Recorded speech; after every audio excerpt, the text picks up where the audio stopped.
Aquí inicia la receta médica de la Z, emisión correspondiente al lunes 22 de mayo, año 2023. Los saludos a la alta gerencia de esta emisora, a don Bienvenido, doña Isabel, don Bienchi, que siempre ponen a la disposición del pueblo dominicano esta estación con los objetivos de informar, orientar y educar al pueblo dominicano. Lunes urológico. Buenos días, doctor Pablo Mateo. Muy buenos días. Primero que todo, agradecer a Dios que nos permite levantarnos y nos permite pues iniciar nuestras metas. Iniciamos nuestro lunes urológico de la receta médica Z101. Agradecer a don Bienvenido Rodríguez y a la familia por darnos la oportunidad de llegar a todos ustedes. Iniciamos con el tip urológico de la semana. ¿Cuáles son las opciones de tratamiento para el crecimiento de la próstata o hiperplasia prostática benigna cuando los medicamentos no dan resultados? Tenemos opciones quirúrgicas y opciones no quirúrgicas, o sea, tratamiento con cirugía o no cirugía. Dentro de las cirugías están las cirugías abiertas, cirugías endoscópicas que se pueden realizar con diferentes tipos de energía como monopolar, bipolar, láser, y tratamientos no quirúrgicos, o sea que no hay que operar, como son el Urolif, el iChin y el Resum vapor de agua, entre otros. Ante la duda, visite a su uróloga o a su urólogo. Y continuando, quiero hacer un comentario en relación a una publicación que estuve revisando en relación al cerebro humano. Es increíble, Roberto Ledesma, tú que trabajas en psicología. El cerebro humano tiene la capacidad de crear unos 60,000 pensamientos al día, de los cuales el 95% surge de manera automática. Pero de estos pensamientos, el 80% son pensamientos negativos. Pero existen muchas técnicas y ejercicios que podemos realizar para cambiar o mejorar estos pensamientos. Otro dato importante, en una encuesta de 1,200 hombres que habían tenido infarto, es que el 63% de esos 1,200 hombres con infarto tenían una disfunción eréctil hace 3 y 4 años, anteriormente al infarto. ¿Qué quiere decir esto?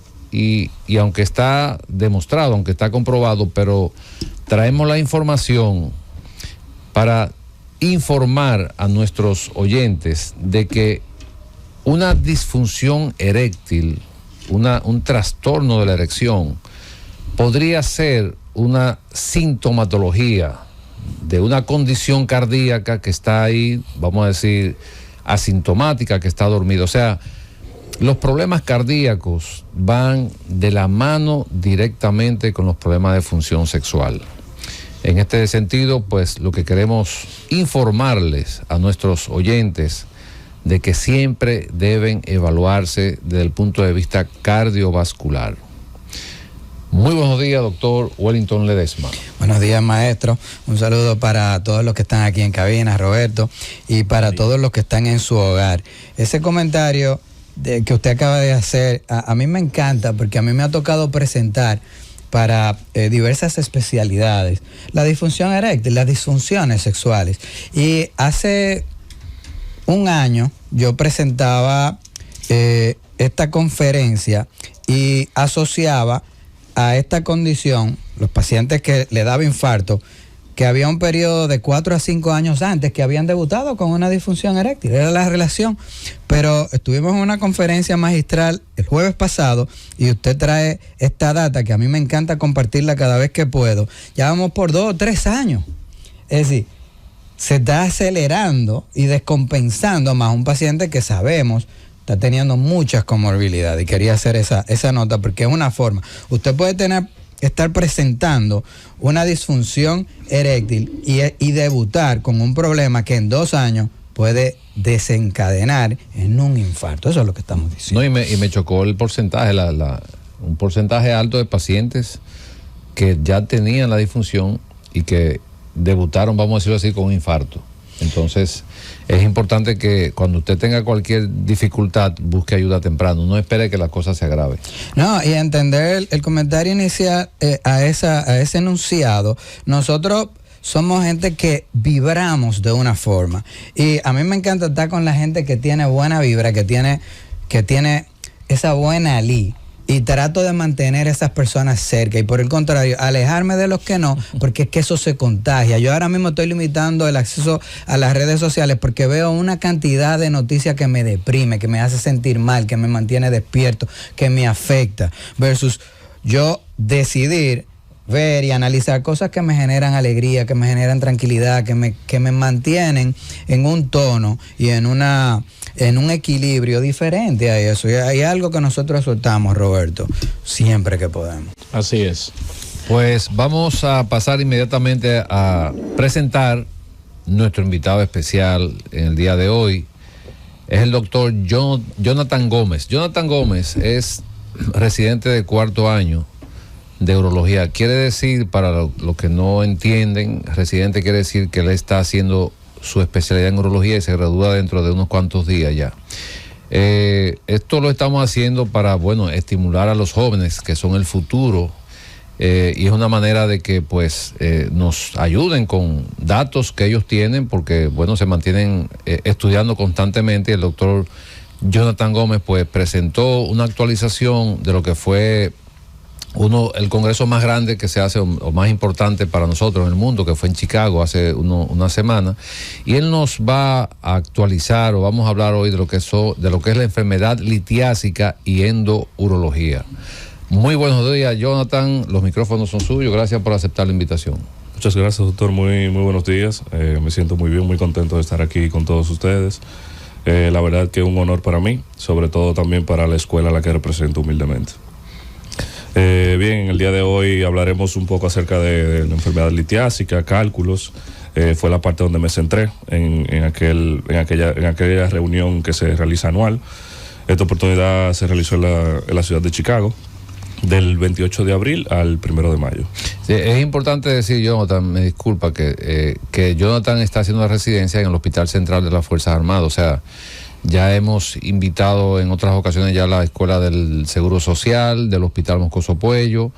Hoy le toca a la residencia del Hospital Central de la Fuerza Armada y el próximo lunes estaremos con el Cabral Ibáez de Santiago. Puede continuar. Sí. Bien, doctor, dentro de los puntos que allí se tocaron, cabe resaltar que la parte metabólica en cuanto a la formación de los cálculos no fue la excepción. Realmente allí se incluyeron unos cuantos estudios. Dentro de los más novedosos podemos resaltar un estudio que se realizó sobre todo en la ciudad de San Francisco, Estados Unidos, California, específicamente donde ellos midieron, realizaron un mapa geocodificado donde ellos midieron el ingreso promedio de cada persona y esos pacientes fueron sometidos a análisis, se tomaron muestras urinarias en estos pacientes en 24 horas con el objetivo de medir la presencia de sodio en la orina.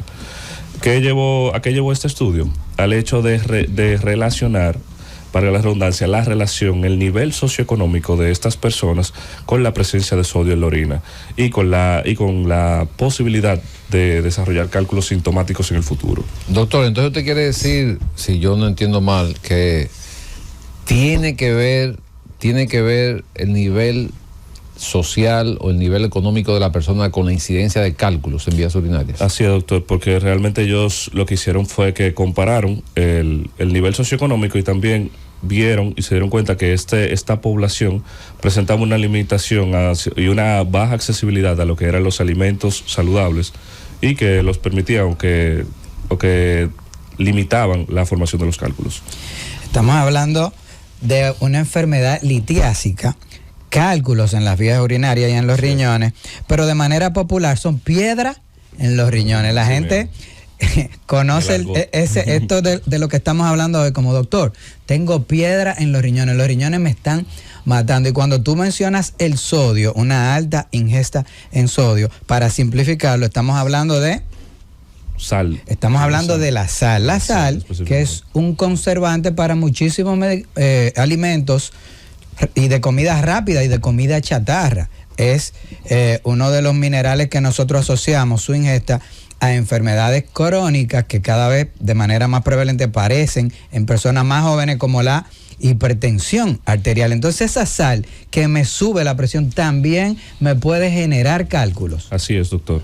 Realmente ese fue el estudio, esa fue a las conclusiones que llegaron, y realmente es importante traer esto a colación, sobre todo por la cantidad de alimentos que hoy día se consumen de manera habitual con un alto contenido de sal. O sea, esa parte socioeconómica que bien señalas, y casi siempre es que se habla de cualquier patología, está presente en la parte de la correcta o buena alimentación que deben tener los individuos para conservar su salud. Así es. Entonces, si una persona quizás no tiene un poder adquisitivo lo más adecuado posible, es un candidato casi seguro a tener piedra en los riñones. Lamentablemente. Eso es lo que arroja el estudio, y es una de las interpretaciones que nosotros podemos tener, Roberto, pero a nosotros nos gusta puntualizar, porque hay personas que no tienen ni uno en los bolsillos, pero tienen un nivel educativo que es lo que en verdad está enmascarado en este enunciado, porque no es si tú tienes o no los bolsillos llenos o vacíos, es el nivel educativo que por lo regular tienen las personas que pueden acceder a este, y por ahí es que viene la cosa, y es para lo que este tipo de programa funciona, para orientar a la gente sin importar qué tan lleno o vacío estén los bolsillos. Así mismo es. ¿Sabe qué? Bueno, adelante, doctor Pablo. Sí, no, le iba a preguntar, porque es importante que nuestros radioyentes, pues, vamos a decir, entiendan de manera llana, de manera simple, cuando nos referimos a ese estudio, que es un estudio científico, tenemos que traducir la conclusión a nuestros radioyentes para que estén claros y que aprovechen el programa de hoy. Por ejemplo, cuando hablamos de eso, de que incide el desarrollo de cálculos o piedras en vías urinarias de personas que no tienen acceso probablemente a una dieta balanceada. Entonces, ¿qué nosotros les recomendaríamos a nuestros radioyentes con relación a la alimentación que pueda ayudar a que disminuya la incidencia de formación de piedras o de cálculos, y más en un medio como nosotros, un país tropical donde el calor, pues, entonces, ¿qué nos recomendaría en ese caso? Como bien usted apunta, doctor, realmente tenemos que tener en cuenta que esto va a orientar hacia la creación también de protocolos que permitan, o sea, y crear también dietas en favor de la no formación de cálculos, digámoslo así. En este caso, bueno, disminuir el consumo de sal, aumentar la ingesta de líquidos, específicamente de agua, sobre todo, y tratar de llevar una vida más saludable. Como siempre nosotros decimos, nosotros predicamos y decimos cada día en nuestra consulta que todos los excesos hacen daño. Entonces, tampoco debemos limitarla, porque realmente la sal tiene una función en el organismo, pero tampoco no llevarnos de esto. Y no restringirle en un 100%. A mí me parece un comentario sumamente oportuno, porque fíjate que casi lo que manejan los pacientes no es el mineral sal, es el calcio. Dietas restrictivas de calcio, que tampoco es algo que nosotros recomendamos. Jonathan, dejen de comer calcio de manera absoluta. ¿Qué comentario te merece esto? No, lógicamente no, porque realmente aquí vamos a, valga la redundancia, predisponer la formación de los cálculos, sobre todo de oxalato cálcico, que son tan frecuentes en nuestro medio. Doctor, los riñones, por cierto, que se está tratando el tema de piedras en los riñones. Siempre me gusta, aunque ya lo he escuchado en otras ocasiones, hablar de la función tan importante, tan vital que tienen los riñones. Porque, vamos a sacrificarnos a cuidar y esto, pero ¿qué tanto vale la pena uno cuidar los riñones, doctor? Bueno, los riñones son tan importantes que vienen, es un órgano par con la importancia. O sea, no solamente nos podemos limitar al filtrado de la orina. Recordar que el riñón tiene funciones vitales. Bien. Aparte de esto, recordar que la formación de los cálculos no solamente se va a dar en el riñón, también vamos a tener cálculos a nivel de la uretra y cálculos a nivel de la vejiga, cálculos a nivel de la uretra, en todo el tracto urinario, que también puede comprometer lo que es la función del riñón, independientemente al nivel que se encuentren. Excelente. Bueno, o sea, sería bueno nosotros no decirle a nuestros oyentes que no consuman X o tal alimento. Pero es bueno sí comentarle que los alimentos que más alto contenido de calcio tienen son generalmente los lácteos y, por ejemplo, algunas frutas como el kiwi. Pero no es que lo van a dejar de consumir, pero que, por ejemplo, un desayuno, una persona come queso, también consume leche y vuelve otra vez y consume calcio, o sea, un alimento que contenga calcio tiene más probabilidad de producir una piedra. Y si sumado a esto no se hidrata bien, pues lo más probable es que este paciente va a tener una piedra. O sea, es importante un dato que estuve viendo con relación al consumo, al gasto del sistema de salud de los Estados Unidos, donde dice que se gasta más en cálculos o en piedras de vías urinarias, el presupuesto desde el punto de vista de salud, que lo que se gasta sumando cáncer de próstata, cáncer de riñón y cáncer de vejiga. Lo que quiere decir que la incidencia de cálculos en Estados Unidos es alta, y probablemente lo que el doctor acaba de mencionar es uno de los factores más importantes. Así es, doctor. Realmente el coste que esto representa para el servicio de salud de Estados Unidos realmente es importante, como bien usted destaca. De hecho, otro de los estudios que allí se mencionó fue la utilización de la terapia farmacológica preventiva para este tipo de pacientes. Pacientes, por ejemplo, que presentaban presencia o niveles elevados de ácido úrico, niveles elevados de calcio en la orina, niveles disminuidos de citrato, fueron sometidos a este tipo de terapia farmacológica. Entonces, se dividieron en dos grupos estos pacientes que sí tuvieron adherencia al tratamiento y pacientes que no. Y realmente esto se realizó con el objetivo de determinar si estos pacientes presentaban cálculos renales sintomáticos que motivaran al paciente a que fuera a una urgencia o, en su defecto, que fuera hospitalizado o pudiera ir a esta cirugía. Entonces, este estudio se llevó incluso a 2 años, mostrando la efectividad de esta terapia farmacológica en este tipo de pacientes. ¿Y cuál fue la terapia que usaron? La terapia farmacológica específica que se utilizaron fue, por ejemplo, utilizaron tiacídicos para pacientes con hipercalciuria. Se utilizó, por ejemplo, agentes que disminuían la presencia de ácido úrico en la orina, y también el citrato alcalino para pacientes con pH urinario bajo y también con pacientes que presentaran hipocitraturia. En la medicina contemporánea nosotros tenemos que prevenir. Hacia ahí es que orientamos los esfuerzos que hacemos, detectar la problemática, pero quizás irnos un paso adelante y evitarla. Pero cuando nosotros ya tenemos un cálculo, una piedra en los riñones o en la vía urinaria, siempre la vamos a tratar. Casi, en la mayoría de los casos, sobre todo cuando esta se torne sintomática, cuando esta pueda comprometer la función del riñón. Recordar que hay cálculos que realmente van a ser insignificantes hasta cierto punto, digámoslo así, no van a tener una significancia clínica. En estos casos nosotros lo vamos a observar, le vamos a avisar al paciente que realmente hacerle la salvedad que tiene su cálculo ahí y que este eventualmente pudiera comprometer lo que es la permeabilidad de las vías urinarias. ¿Qué tan confiable es la sonografía? Porque aquí es muy asequible. Todo el mundo se hace sonografía abdominal en la cual se ven los riñones. ¿Qué tan confiables son esas piedras, según tu criterio, que se diagnostican por ultrasonografía? Bien, la sonografía debemos recordar que es un estudio que es operador dependiente, es un estudio que es bastante subjetivo, sí nos orienta a que pudiéramos estar frente a un paciente que presente cálculos en las vías urinarias, específicamente en el riñón, pero no del todo es confirmatorio para nosotros realizar y valernos de este tipo de herramienta diagnóstica para nosotros diagnosticar un cálculo en las vías urinarias. Doctor, usted acaba de decir algo. ¿Cuál fue la palabra que usted usó? ¿Técnico dependiente? Sí, operador dependiente. Operador dependiente. Sí. Y lo menciono porque es importantísimo. Mire, precisamente hoy yo vi un paciente con 2 estudios sonográficos totalmente diferentes. Entonces yo le dije, mire, eso va a depender del equipo con que se haga el estudio, de quien realice el estudio, incluso hasta del estado de ánimo que tenga el operador o el sonografista en ese momento. Y me dice, bueno, con razón, porque el que me estaba haciendo esta sonografía tenía un audífono puesto y no lo vi.